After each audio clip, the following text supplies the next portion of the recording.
The majority of differentiation problems in calc involve y written as explicitly as x. So when we first started learning, we started with equations that looked like this. And if it wasn't solved for y, what did you do? Solve for y. Yeah, you would solve it for y. So we could have actually solved x squared plus y squared equals 16 for y, right? Yeah. And not done it the way I showed you using this new notation. So when you can solve a function for y, that function is known as an explicit function. So when an equation can be solved for y, we call it an explicit function. So for example, the equation y equals 3x squared minus sine of 7x plus 5 can be written as y equals. Find its derivative real quick. So you should easily know how to find the derivative of that y. It's explicit. It's not rated T. Yeah. I'm only So, derivative of 3x squared is 6x. Derivative of sine is cosine. Derivative of 7x plus 5 is 7. We get 6x minus 7 cosine 7x plus 5. Woo! And we have a tendency to write this y prime like that. That's kind of just how first calc derivatives start. All we're going to do today is change our notation to Leibniz. So again, I told you we have multiple ways of writing derivatives. We're going to change our notation to Leibniz, and we're going to change the way we think about a function. So an implicit function cannot be written as a function of a single variable.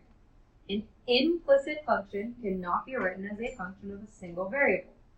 Implicit differentiation is nothing more than a special case of chain rule.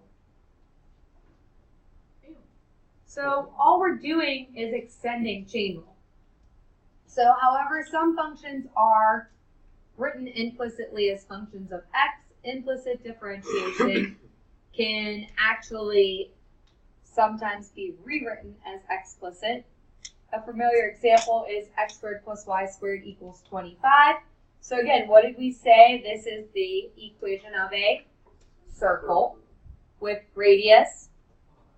Good. So here's a circle of radius 5. I'm so mad. Like, that was a question on my SAT. Like, it was like, what's the radius of this? And it was like, whatever it says on the left side, and the right side was 36. So the radius is 6. I divided it by 2 pi, because I thought that was the circumference. Oh.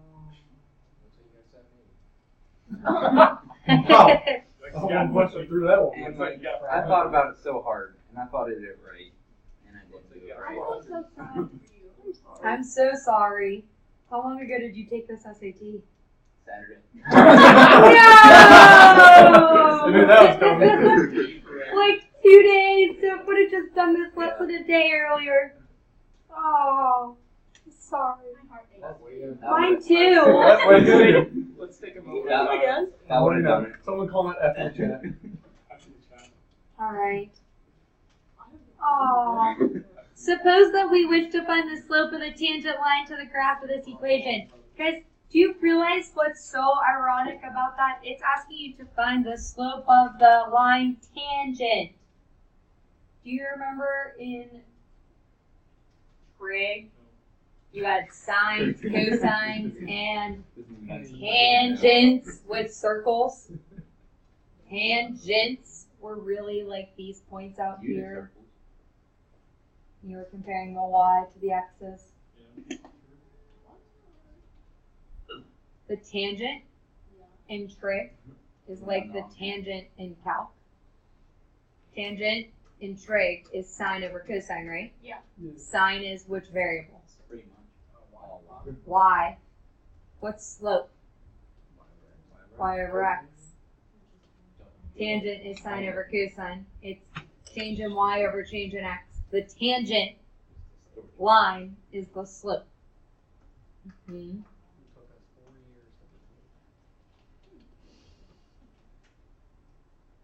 Okay.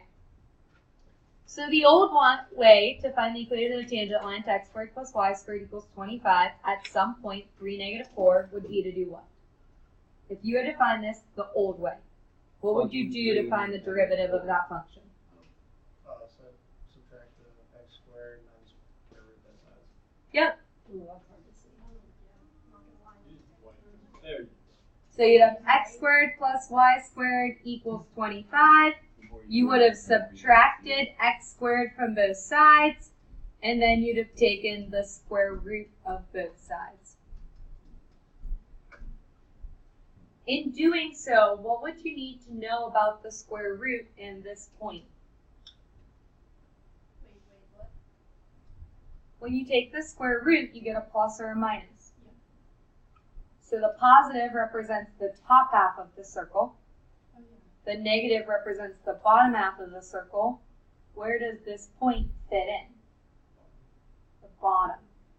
So we need the y equals negative square root 25 minus x squared equation. So what is the derivative of this?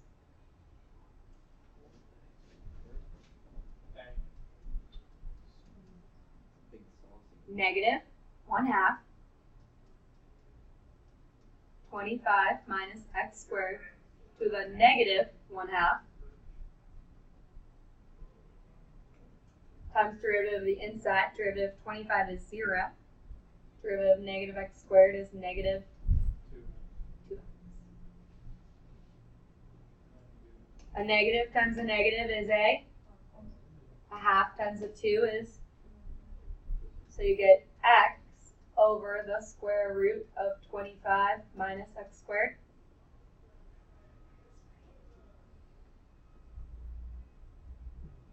So we're looking at the derivative at the point 3, negative 4.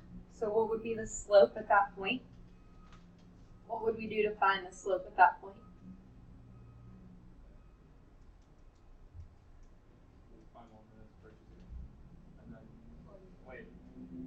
If I wanted to know the slope at the point 3, negative 4, and this is the slope, remember, because this is the derivative represents slope, how would I find the slope at the particular point? Plug in, yeah. And what am I plugging in? I'm plugging in, I know, x equals 3.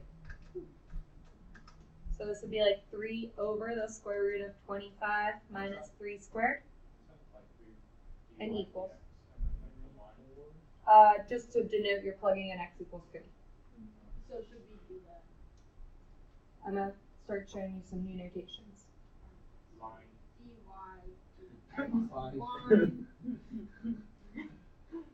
So you get 3, 25 minus 9, square root of 16.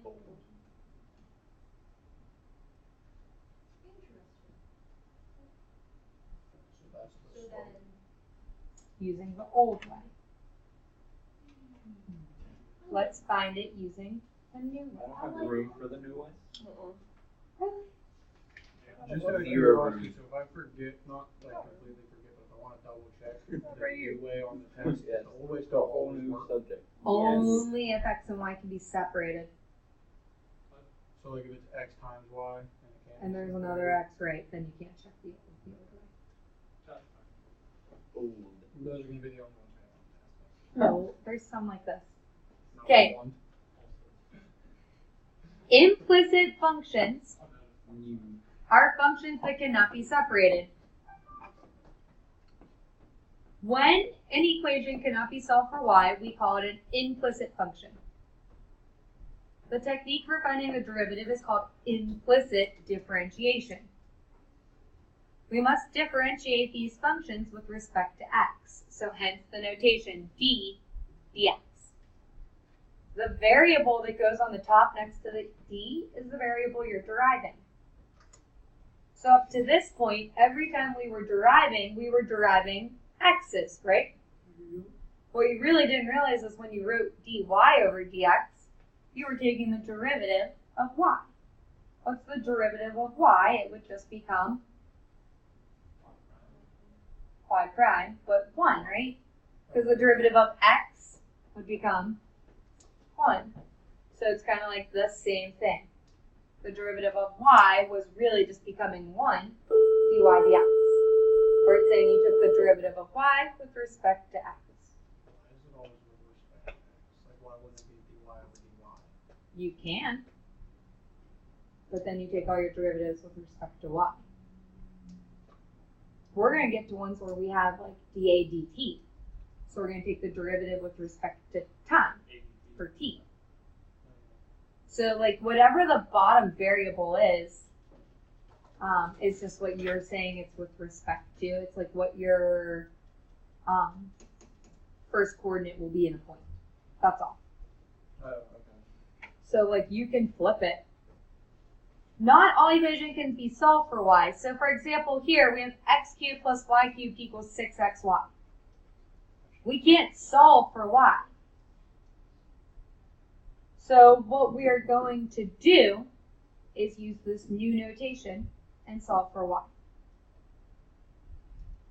Y primes are now always going to be dy dx's.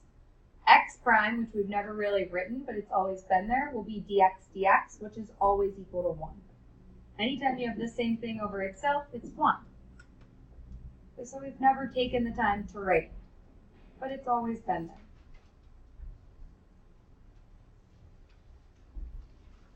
So if you flip this over, what I did was I gave you the graph of this crazy looking x cubed plus y cubed equals dx y function. Does anybody know how to find that using their calculator? Like, do you know how to plug this in? Yeah, you can put it into the t mode. Yeah, not t, polar. But the t mode, one with the t's pop up instead of the. What's parametric? Oh, it doesn't work. I would put it into polar.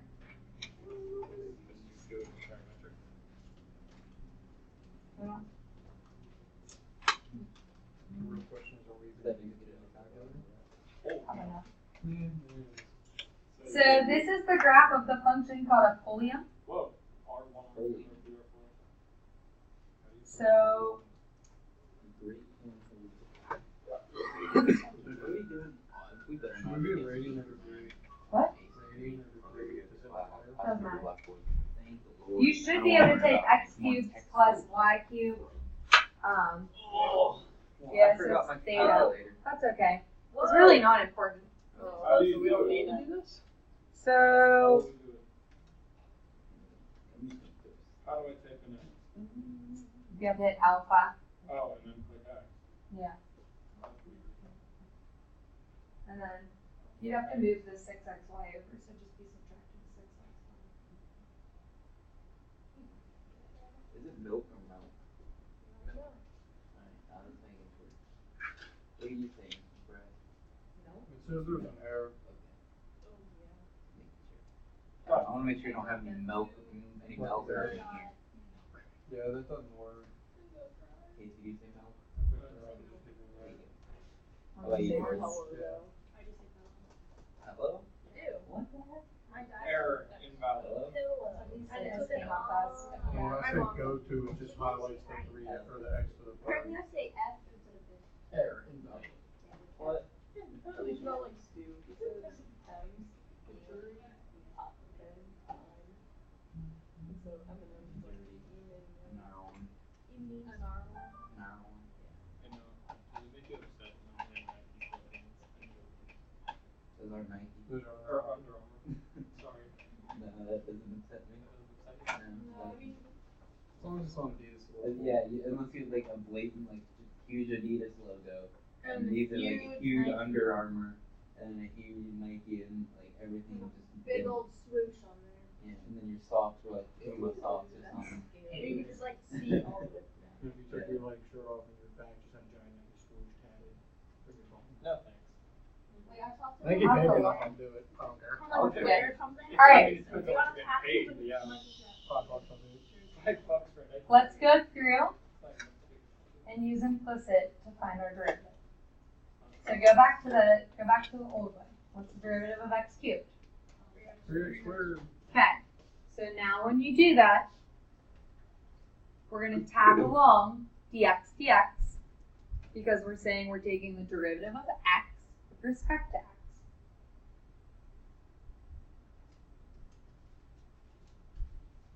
If it was y cubed, same power rule, 3. Now it's y squared, but instead of dx dx, it's dy dx.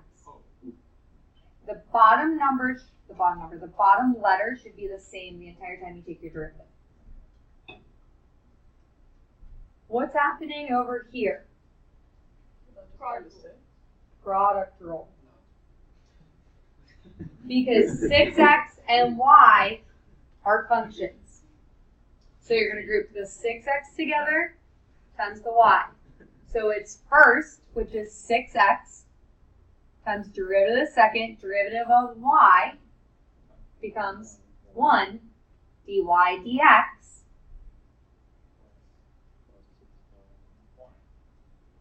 plus y, which is the second, times the derivative of the first, so derivative of 6x would become 6 dx dx.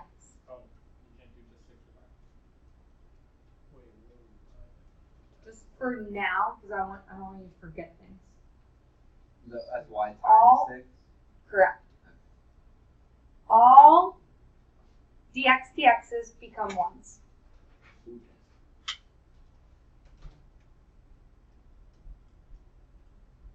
Clean up all your algebra. So you get 3x squared plus 3y squared dy dx equals 6x dy dx plus 6y. When we took derivatives before, our answers were always in terms of y prime equals something. So our goal is to get all the dy dx's on the left and all the other stuff on the right. So we're going to subtract 6x dy dx over, and we're going to subtract 3x squared over. So you have 3y squared dy dx minus 6x dy dx equals 6y minus 3x squared. We good?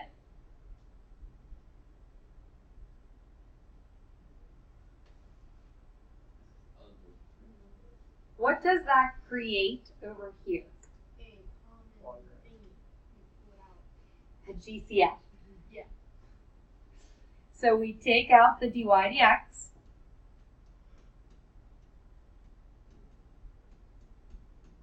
So can you kind of treat it like a variable? Yes. So you can just do algebra, but keep it as a variable and solve for it. Correct. Just like you're solving for y or solving for x, but you solve for Yep. HP. So these two are being multiplied. What do you do to get rid of multiplication? Addition. Yeah, sorry. I just had one minute, you know. Was the mood heavy before? Yeah, I can feel tension. Public physical. So your derivative of this function is 6y minus 3x squared all over 3y squared minus 6x. So you're going to notice now is our derivatives have x and y's in the slopes. My y's look too much like x's. I know. That's why you got to do the curly. Yeah. So Sometimes now, that's why if you want to find the slope at a particular point, we put this little line here. We're looking for the derivative at the point 3, 3, according to the graph. So we want to find the slope at 3, 3. So what that means is we're going to put like a little 3, 3 here. So it tells me I'm plugging x in for 3, y in for 3. So you'd get 6 times 3 minus 3 times 3 squared over 3y times 3 squared minus 6 times 3.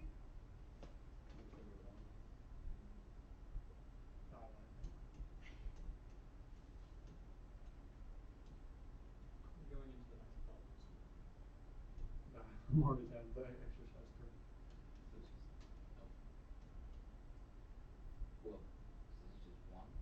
Negative 1. Oh, I'm just writing negative 1 on the paper and send it over. Okay. get that, George. The next problem isn't as long, so you're okay if you went into its space. What is the U? This is a lot of work. Okay? Same idea. Derivative of x cubed becomes 3x squared dx dx. perfect. Derivative of y cubed becomes 3y squared dy dx. okay. And derivative of a constant is Yeah.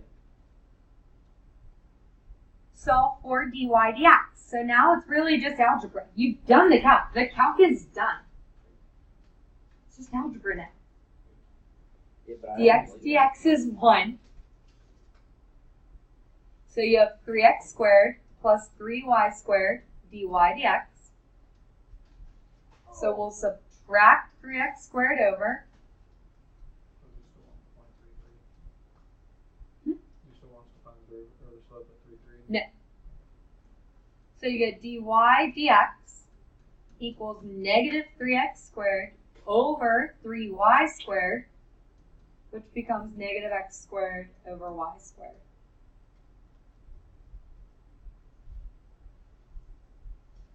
I know you don't have space. I just want to show you the old way versus the new way. So if you'd have done this the old way, you would have had y equals 4 minus x cubed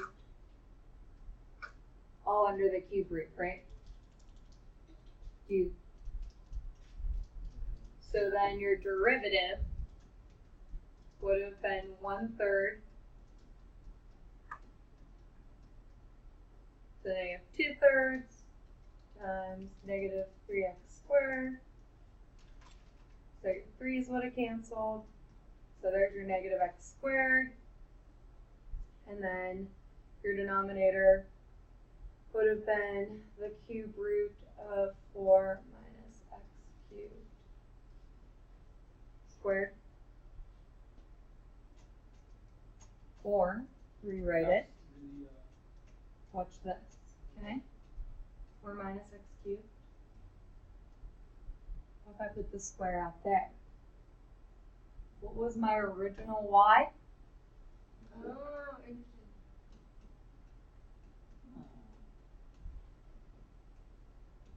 I'm not really a fan of Do you see how they're identical even though they don't, like the old way doesn't look identical to that? The denominator y squared really is what y equals. And then I could sub it in so they look the same. That is one difference. What? is that a word? That is now. That is one difference. Do you, I just like to see the connection. And technically, if you went back to that very first example we did here, How can you have do you see how this was the square root of 25 minus Oh, x yeah. squared? What did we say y was? If you did the derivative using this, we said the derivative of a circle earlier was negative x over. Plug back in your y. What do you get? X over negative y, which is negative x over y.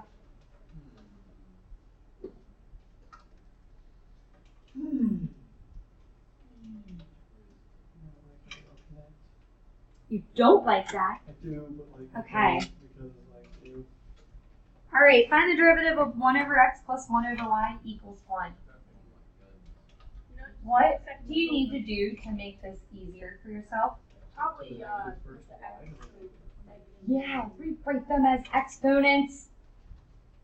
Don't do quotient rule twice. No, I did that. No, you didn't. Not Oh, on this Hayden. paper. Not on this paper, but I did it on. Like a test? I did it on a test. X to the negative 1 plus y to the negative 1 equals 1. So, power rule says, good, dx dx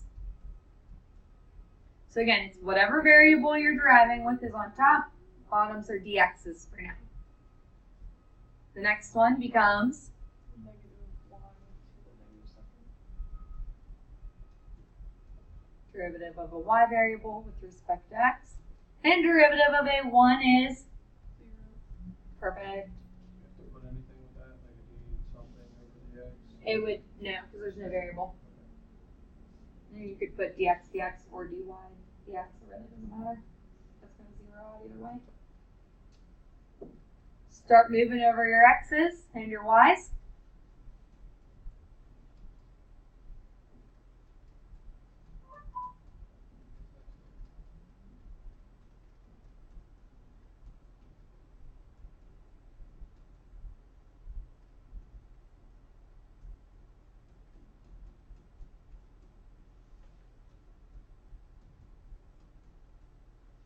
Oh wait, this is weird.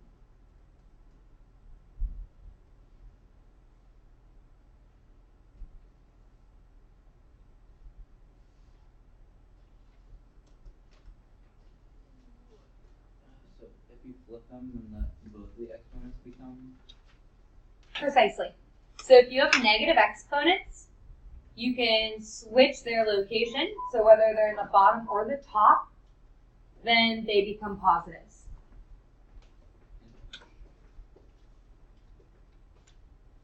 Negative y squared over x. Got that right. I'm proud of myself. Good. I'm proud of you too. I'm gonna square root that. Yay. I'm trying to square root that. Don't square root that. All right. So what I like about the next two examples is they're helpful for your test on Thursday. Because on Thursday, you won't have to do an implicit, but you do have to do tangent lines. So doing these examples are only going to solidify the tangent line type concept that we need to be able to do on Thursday. Wait. Tangent line thing on Thursday. So your That test was on the Thursday, first thing that we did. Look at our class. the equation of the tangent line is what you're going to have to do. You don't have to do implicit, but you have to do an equation of the tangent line on Thursday. But this, remember we did the circle? We did the first way. The old way, yes. Like the warm-up example. I don't know that. I don't Aw. like either way. But if we do it this way, we'll. Like the algebra 2 way. Are we allowed to do it One this way? variable. If we Yeah, Are we able It's to? right and. you can always do it. You taught us You can always do it now. Implicit is, it works for anything else. it. Okay. X squared's derivative becomes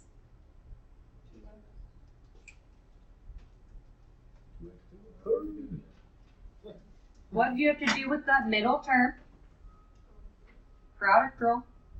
So it's first times derivative of the second, so derivative of y is 1 dy dx, plus the second, which was y, derivative of the first, which was x, so you got 1 dx dx,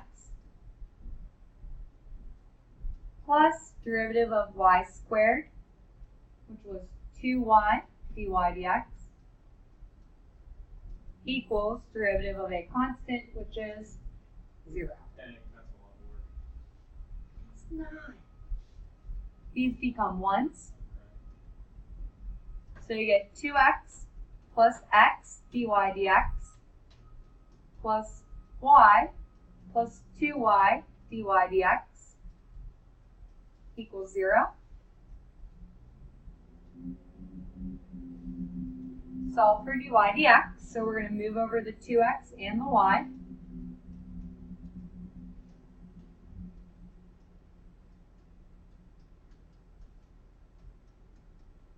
So that gives you negative 2x, negative y.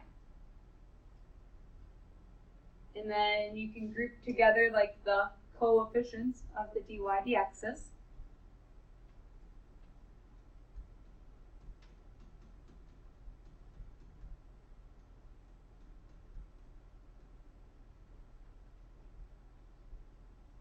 So remember, dy dx is representative of the slope of the tan. So if we had asked for the equation of the tangent line, we need the slope of the tan at that point. So we're looking at the point 1, 1. So we're going to plug 1s in for x's and for y's. So you get negative 2 minus 1, which is negative 3, and 1 plus 2, which is positive 3. So you get a slope of negative 1. The equation of the tangent line is y minus y1, so y minus 1. Slope, x minus 1.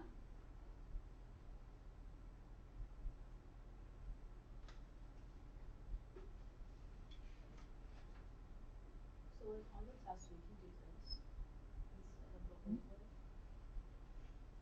Yes. Casey. I'm just confused on Sure. why the x is dy dx and the y is dx dx. On what? At The very first, like at the very this one, Yeah. because this was the product rule. So it started as x times y. So the product rule says the first, which was x, times derivative of the second. So the second was y. Okay. The derivative of y is 1, Yeah. but then notation-wise, it's the derivative of the y variable with respect to the x variable. Oh, so since we actually, because we left the x alone. Correct, because it was like the first. Yes. Okay. That makes sense. Good. I'm going to spare you. No, first name.